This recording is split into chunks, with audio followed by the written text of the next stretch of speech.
Raider Nation, what's going on? It's Mitchell Renz here from Chat Sports, and you're watching the Raiders Report. Coming up here on today's show, we're going to discuss the several roster moves that the Silver and Black made, and the reason why that the Raiders are making all these moves, the reason why all the NFL teams are making these moves is because every single roster has to go all the way down to 53 players by Tuesday, August 29th at 4 p.m. Eastern Time. Jeremy Jugs and I are going to be live literally like all day tomorrow. We're going to be breaking down every move while it happens and while Josh McDaniels, Dave Ziegler, Patrick Graham have a lot of difficult decisions that they're going to have to make, because whether Raider fans like to believe it, whether whatever people want to say about this team, this is probably the deepest roster from top to bottom that this team has had, I know, since I have been covering this team. And I've been covering this team since 2018. Like, this might be an unpopular opinion, but the team that made the playoffs in 2021, I don't think is as deep as the team that this Raiders team has. I'm not saying the Raiders are going to make the playoffs, obviously, because a lot of things can happen. But I do believe that the roster cuts, it's going to be tough because there's a lot of players that deserve to make this 53. So the way that I'm going to do this here is I'm going to roll through, talk about the players that were waived. There were some injury designations, and then near the very, very end of the video, from the players from today's show, I'll tell you which three I believe could end up making that practice squad. Now remember, y'all, anytime you're looking for Raiders news or updates, hit that subscribe button, turn on those notifications, and make sure you're hanging out with us Tuesday for our Raiders live show. And I'm getting a Raiders tattoo. It's a mind-blowing thing. On Thursday and Friday, full Raiders leg sleeve. I don't want you to miss it. A lot of special guests. Going to have a lot of giveaways. We're going to have a hell of a time. Also, huge shout out to today's sponsor, Panda Subs. I know I always tell you guys I use it, but believe it or not, I do use their products every single day. All right, let's get into the players that were waived here by the Silver and Black. First player that we'll talk about is Chris Lacy. He was waived / given an injury designation. He was one of the bigger receivers for the Silver and Black. And realistically, when I looked at the Raiders depth chart from top to bottom at wide receiver, there was already 5 players that we knew were going to make this roster. Devontae Adams, Hunter Renfrow, Jacoby Myers, Trey Tucker, DeAndre Carter.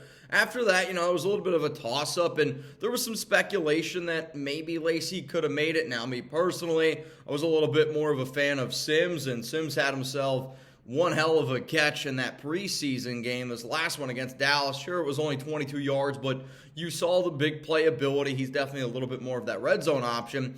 To me, though, when I thought of, potential practice squad wide receivers, I thought it was going to be potentially between Chris Lacy and somebody like Cam Sims. The fact that Lacy's waived / injured, I do think really opens the door for Sims to potentially make that practice squad.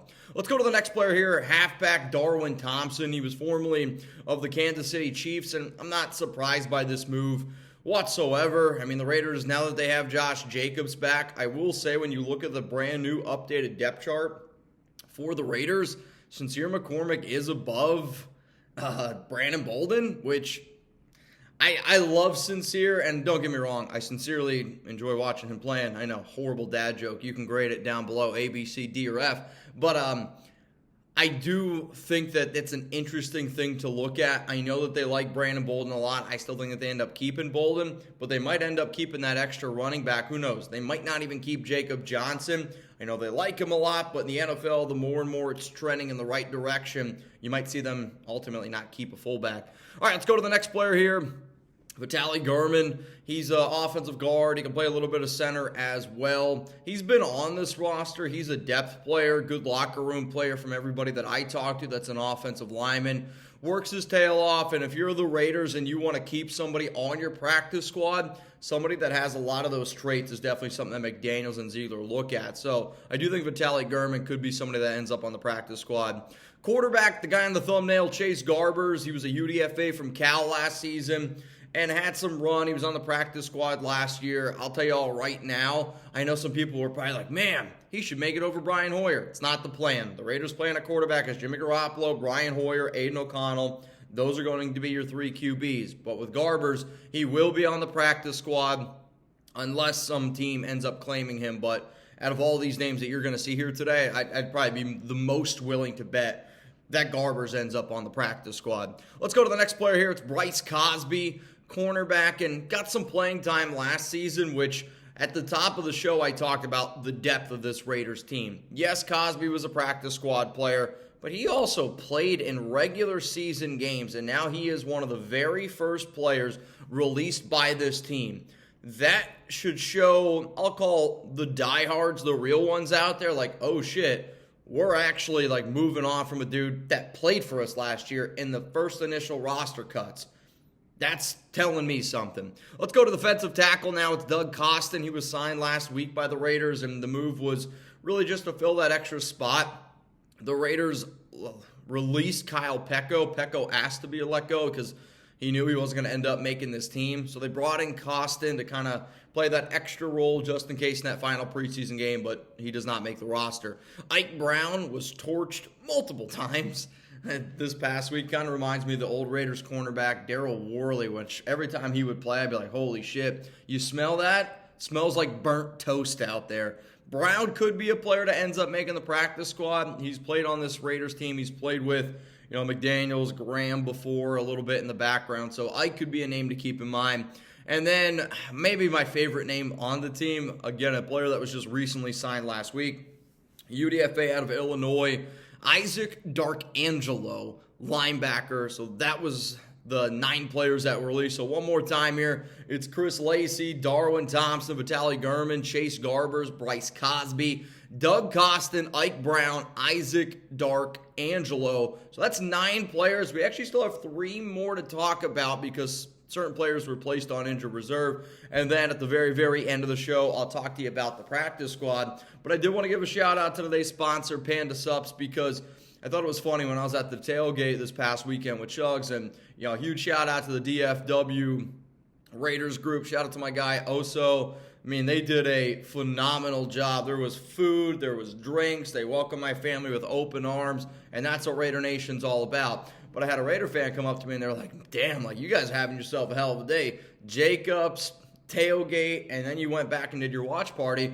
But I do think one of the reasons why I'm always able to do that kind of shit is because I take care of my body. I know some of y'all might think that's insane considering the amount of boots and shit we drink, but it's the off-the-field stuff too, right? Like, I drink a lot of protein.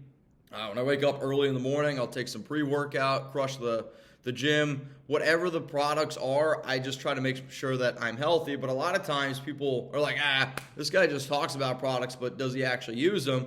I was wearing Manscaped boxers over the weekend, but I do use the products. Like, I love the protein here. As you can see, like, it's literally almost empty. I'm going to have to get myself some new one. It's the chocolate one. I recommend, personally for me, when I really get a sweet tooth at night, that's the one. The one Alex likes is the strawberry. As you can see, basically emptied out. And then the pre-workout that I've been taking is their Fierce pre-workout. So at the end of the day, man, if you want to better yourself on and off that field, you can use promo code preseason. That link's going to be available for you guys down in the comments and down in the description at pandasubs.com. I've had a lot of sponsors on this show, but Panda, I can promise you, is one that I use every single day. All right, let's keep it moving here on the Raiders Report. Let's talk about some players that were placed on IR, thus ending their season. Tight end Jacob Hollister, he got placed on IR. He was signed by the Raiders, I want to say almost like 2.5 weeks ago, and never had a shot to make the legit 53, but was a player that was on some past Patriot regimes and was brought in to be more of a blocker overall. The Raiders are going to keep Austin Hooper, Michael Mayer, and I know I have been saying this for months, but I've been telling people for a long time, Austin Hooper is going to be your top tight end. Michael Mayer is also going to be one of the top tight ends. I've been saying it's like 1A, 1B. From what I've seen from the preseason, Hooper's going to be 1A, Mayer's going to be 1B, and it's because I think tight end, and this is the part where I really try to tell people a lot, being a tight end in the National Football League in year one is so difficult, but it's because of the blocking. Mayer was a okay run blocker at Notre Dame. It just shows the level of difference between a big-time college football program and the NFL, because Mayer looks like he's never blocked anybody in his entire life, and that's going to cause him a lot of playing time.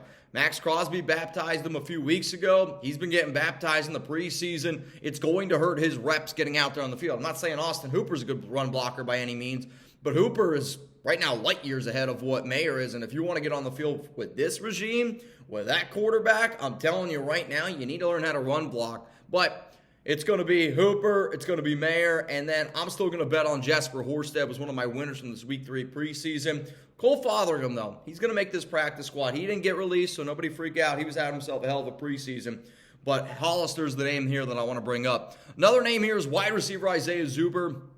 Spent some time last year on the Raiders practice squad, was recently signed just in the last week or two. He's been placed on IR, ending his season, and then not too surprised considering the fact that haven't seen him play basically this entire offseason.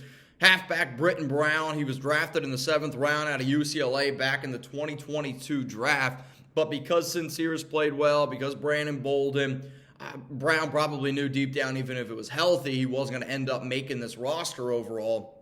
But Brown, Hollister, Isaiah Zuber, all placed on IR, thus ending their season.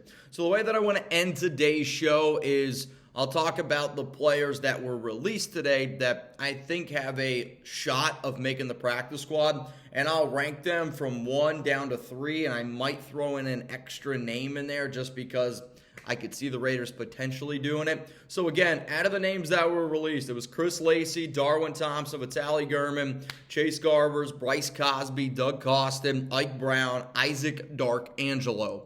The player that I believe is the most likely to make the practice squad, and I should mention, when players are cut, you got to go through waivers. And I don't know if you guys remember how waivers work, but it's based off of the NFL draft order. So like the Bears technically get, the first pick every single time. It's kind of how they got Alex Leatherwood, which that's a whole nother story. I can't even believe the Bears released Alex Leatherwood yesterday. Just goes to show how bad John Gruden and the Mike Mayock were at evaluating talent. I know there's going to be people, but we got Max Crosby, but we got Hunter Renfrow, but we got Nate Hobbs.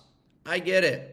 But think about how many picks that those mother effers missed on, man. You missed on 7 first-rounders, essentially. Yeah, Jacobs has been great.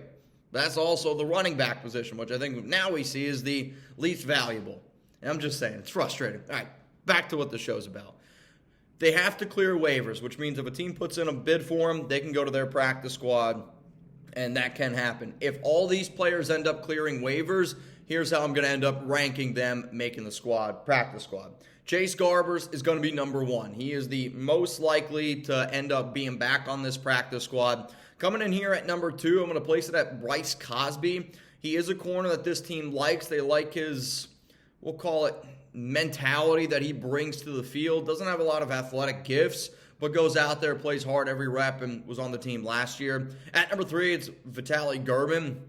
The interior offensive lineman can do a few different things. He can be a center, which isn't always an easy thing. And if you're going to keep a offensive lineman essentially on the practice squad, I do think it's important to have a dude that can play center and some offensive guard. And then those are like the 3 that I'm going to be willing to bet make it. The only other player that they might try to also keep is Ike Brown.